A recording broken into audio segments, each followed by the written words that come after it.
ጤና ይስጥልን ውድ የፍንፍኔ መልቲሚዲያ አድማጭ ተመልካቾች የከበረ ሰላምታችን ባላችሁበት ይድረሳችሁ። በፍንፍኔ በባህር ዳር በአዳማ በድሬዳዋና በሌሎች የሀገሪቷ አካባቢዎች ከፍተኛ የመንግስት አመራሮችን ኢላማ ያደረገ ጥቃቶችን በመፈጸም ሀገራዊ ሁከትና ብጥብጥ ለማስነሳት ሲንቀሳቀሱ የነበሩ ቡድኖች በቁጥጥር ስር ዋሉ። የጸጥታና ደህንነት የጋራ ግብረ ኃይል ባወጣው መግለጫ እንዳስታወቀው በተለያዩ ክልሎች ውስጥ መቀመጫቸውን ያደረጉ እንዲሁም በፍንፍኔ ከተማ የሚገኙ ምሁራን የሚዲያ ባለቤቶችና አክቲቪስቶችን ያካተተ ህቡ መዋቅር በሚስጥር ሲንቀሳቀስ እንደነበረ ተደርሶበታል ብሏል። የጸጥታና ደህንነት የጋራ ግብረ ኃይል ከፍተኛ የመንግስት ባለስልጣናትን በመግደል ሁከትና ብጥብጥ ለመፍጠር ሲንቀሳቀሱ በቁጥጥር ስር አውያቸዋለሁ ያላቸውን ተጠርጣሪዎች የስም ዝርዝርና ፎቶግራፎችን ጭምር ይፋ አድርጓል።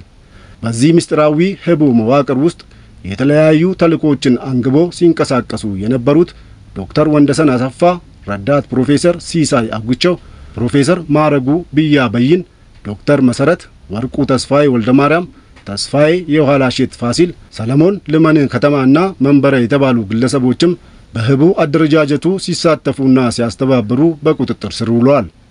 ሰፊውን የአማራ ህዝብ የማይወክሉና አሁን የተፈጠረው አንጻራዊ ሰላም ያልተመቻቸው እነዚህ ጽንፈኛ ቡድኖች ህብረተሰቡ በአሁኑ ወቅት በከፍተኛ ጭቆና ውስጥ ይገኛል የሚል ቅስቀሳ በማድረግ በሃይማኖት በብሔር እንዲሁም ከኛ ውጪ ሀገሪቷን ሌላ ማስተዳደር የለበትም በሚል የፖለቲካ ጽንፈኝነት ዓላማ ዙሪያ ደጋፊዎችን ለማሰባሰብ እየሞከሩ የነበሩ ሲሆን በዚህም ህዝቡን ነፃ እናወጣለን የሚል የአመጽ እንቅስቃሴ ለማካሄድ ሲደራጁና ሀገሪቱን ዳግም ወደ ነበረችበት ቀውስ ለመመለስ ሲንቀሳቀሱ ቆይተዋል።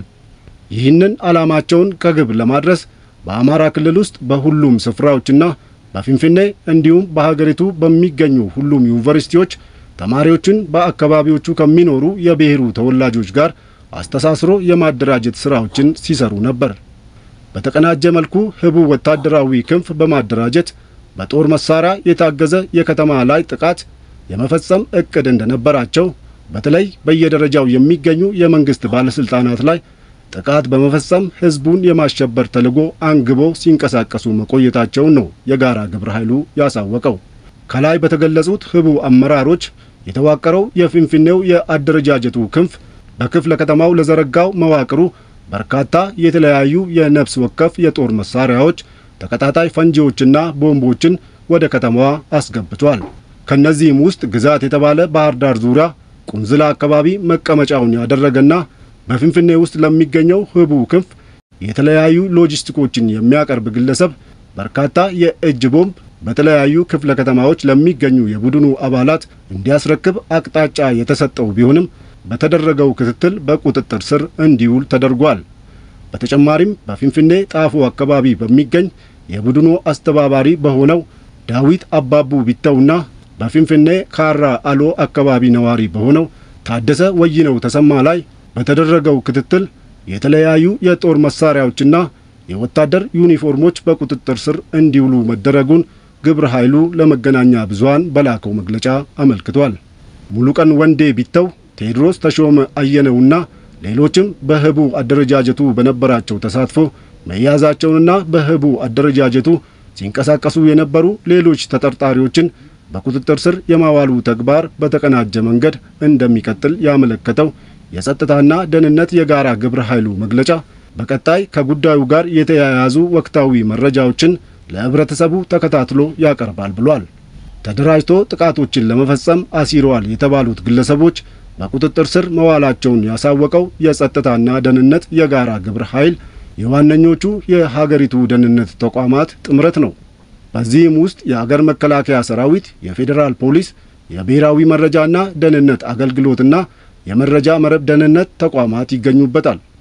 ይህ በእንዲህ እንዳለ ጠቅላይ ሚኒስትር አብይ አህመድ ወደ ስልጣን የመጡበትን 5ኛ ዓመት በዓለ ሲመት አስመልክቶ መጋቢት 24 ቀን 2015 ዓ.ም በአማራ ክልል ውስጥ በሚገኙ አንዳንድ አካባቢዎች የተቃውሞ ሰልፎች እንዲደረጉ እንዲሁም በክልሉ ውስጥ በሚኖሩ የቅማንት አገውና የወሎ ኦሮሞ ላይ በተደጋጋሚ የሚፈጸሙ ግድያዎችንም ይህ ህቡ አደረጃጀት እንደሚያስተባብርም ይነገራል።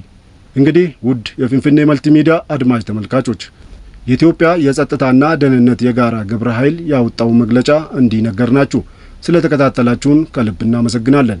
የፊንፊኔ መልቲሚዲያን የዩቲዩብ ቻናል ላይክ፣ ሼር፣ ሰብስክራይብ ያድርጉ። ፊንፊኔ መልቲሚዲያ የታሪክና የመረጃ ምንጭ